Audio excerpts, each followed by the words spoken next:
We're counting these up in a specific order, starting with tech that's already been fired, worn, or flown, and ending with the stuff still mostly living in labs. By the end, you'll see how much of tomorrow's battlefield is already sitting in a hangar somewhere today. Gadget 1. Railguns. Forget gunpowder. This weapon fires with pure electricity. The electromagnetic railgun uses 2 parallel conductive rails and a massive pulse of current to launch a projectile using magnetic force alone. No explosive propellant, no warhead, just a metal slug leaving the barrel at speeds beyond Mach 6, hitting a target with raw kinetic energy. The US Navy has tested prototypes capable of launching projectiles over 100 miles. China has reportedly mounted its own version on a naval vessel for at-sea trials. Here's the catch. Feeding a railgun takes an enormous burst of electrical power in a fraction of a second. That's why it's tied so closely to the next generation of all-electric warships. Ships built to generate and store that kind of energy on demand. There's a safety bonus too. No explosive propellant sitting in the magazine means no volatile charge waiting for a stray spark. 19th century physics, 21st century engineering, and it's already at sea. Gadget 2. Directed energy weapons. What if you could disable a drone swarm with something closer to a flashlight than a missile? Directed energy weapons use focused beams, high-powered lasers or microwaves to damage a target at the speed of light. The US Navy has already deployed laser weapon systems on ships to shoot down small drones and fast attack boats. As long as there's electrical power, the ammunition never runs out. No resupply convoys, no reloading.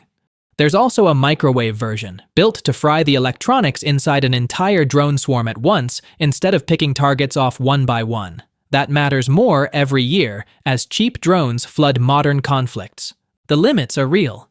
Weather and atmospheric distortion cut into range and reliability, and a laser strong enough to disable a vehicle still needs a hefty onboard generator to keep firing. But the shift from bullets to beams is no longer theoretical. Gadget 3. Exoskeletons. Picture a soldier carrying 100 extra pounds of gear for miles, without the fatigue. Military exoskeletons are wearable robotic frames that strap onto the legs, back, or entire body to redistribute weight and amplify strength. Some are simple, unpowered rigs that just relieve joint stress on long marches. Others are fully powered, using motors and batteries to actively assist movement, letting a soldier climb, lift, or sprint with dramatically less strain. Prototypes have been tested by militaries in the United States, China, and Russia. And this technology has a twin: medical exoskeletons designed to help paralyzed patients walk again, pulling research funding from both the defense and healthcare worlds at once. The real goal isn't turning a person into a walking tank. It's preventing the injuries that end careers. Chronic back and knee damage from years of carrying heavy packs has sidelined more soldiers than combat wounds ever have. Gadget 4. Active camouflage and metamaterials. Can you actually disappear? True invisibility is still fiction. Active camouflage isn't. Researchers have built adaptive materials embedded with tiny sensors and pigment cells that shift color and pattern in real time, directly inspired by how octopuses and cuttlefish vanish into their surroundings. On the more exotic end, scientists are experimenting with metamaterials, engineered structures that bend light around an object instead of letting it reflect back.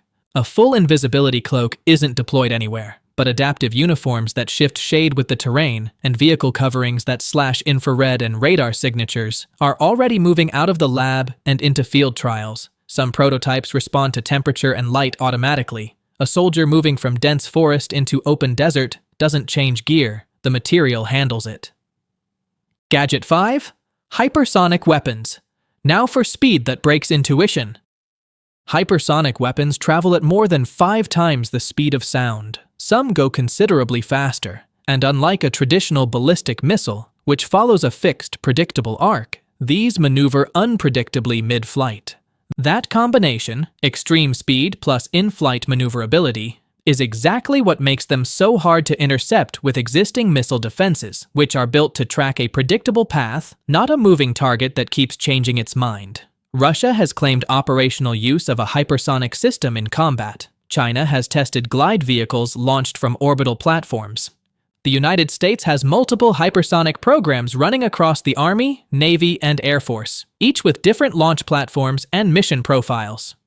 The engineering problem underneath all of it is brutal. Manage friction-generated heat at those speeds while keeping guidance systems intact. During re-entry, the outer surface of the vehicle can reach temperatures hot enough to melt many conventional metals within seconds. Gadget 6. Robot dogs and ground drones. You've probably already seen the viral footage.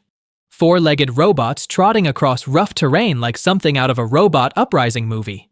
Military versions of these quadrupedal robots are being tested for scouting, hauling equipment, and mounting sensors or weapons for reconnaissance in dangerous areas, keeping human soldiers further from direct exposure to threats. Some can climb stairs, right themselves after being knocked over, and cross rubble that would stop a wheeled vehicle cold. The Marine Corps and several allied militaries have run field experiments with these systems, mostly logistics and surveillance so far, using them to scout buildings or tunnels ahead of a human team entering a dangerous space. The eerie part isn't the robot. It's how fast something that looked like pure fiction a decade ago became a live procurement conversation, with multiple companies now competing for contracts on the next generation. Gadget 7. Brain-computer interfaces. This one blurs the line between soldier and machine at the neural level. Military-funded research into brain-computer interfaces aims to let a person control drones, robotic limbs, or multiple systems at once using signals read directly from brain activity. No joystick, no keyboard. Experimental programs have already shown a subject mentally directing multiple simulated aircraft at the same time, decoding intent straight from neural signals. There's a medical mission driving a lot of this work too, helping wounded veterans regain control of prosthetic limbs. But the dual-use potential, controlling swarms of unmanned systems with pure thought, is the kind of leap that used to only exist in cyberpunk fiction. It's still early. Invasive versions require surgical implants. Non-invasive versions are less precise and harder to calibrate. Reliability outside a controlled lab is still a major hurdle. But the direction of travel, and the funding behind it, isn't slowing down. Gadget 8. Swarm drones. Now the tactic quietly rewriting modern warfare from the bottom up. Instead of one expensive, sophisticated aircraft, swarm drone technology coordinates dozens or hundreds of smaller, cheaper drones that talk to each other and adjust formation in real time, splitting up, regrouping, overwhelming defenses through sheer numbers instead of individual sophistication. Demonstrations have already shown swarms self-organizing to identify and converge on a target without a human directing every single unit. Because each drone is cheap, losing several barely dents the mission. That flips the traditional cost equation on its head, forcing defenders to spend far more money knocking a swarm down than the attacker spent building it in the first place. Call it less Terminator, more coordinated flock of birds. But for air defense systems built to intercept a handful of large, expensive threats, not 100 small, cheap ones, the implications are enormous. Gadget 9. Advanced stealth technology. Stealth aircraft have existed for decades. The newest generation goes far past just dodging radar. Modern stealth design combines radar-absorbing materials, angular surfaces that scatter radar returns instead of bouncing them back, and heat management systems that shrink the infrared signature heat-seeking sensors look for. Some next-generation programs are reportedly experimenting with adaptive skins that shift radar reflectivity depending on the threat environment, tuning their invisibility on the fly.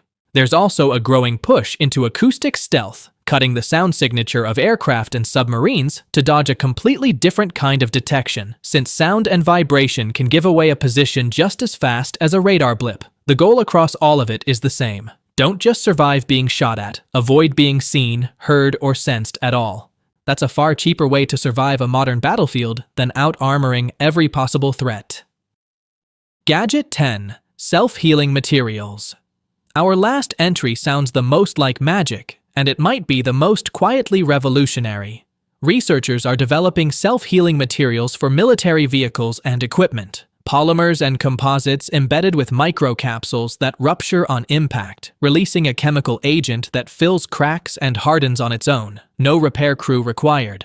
Some experimental coatings can seal small punctures in fuel tanks or hydraulic lines within seconds. potentially stopping a minor hit from turning into a catastrophic failure. Other versions are being explored for body armor, letting a damaged plate partially restore its structural integrity between engagements instead of waiting for a full replacement. It's not Wolverine-style regeneration, but materials that respond to damage the way biological tissue does, closing wounds automatically instead of waiting for help, might be one of the strangest crossovers in modern engineering. Chemistry borrowing survival instincts from biology, and that's the list. From electromagnetic cannons to armor that heals itself, the through line is the same. Today's defense labs are building the exact things science fiction promised us decades ago. The only difference is these actually work.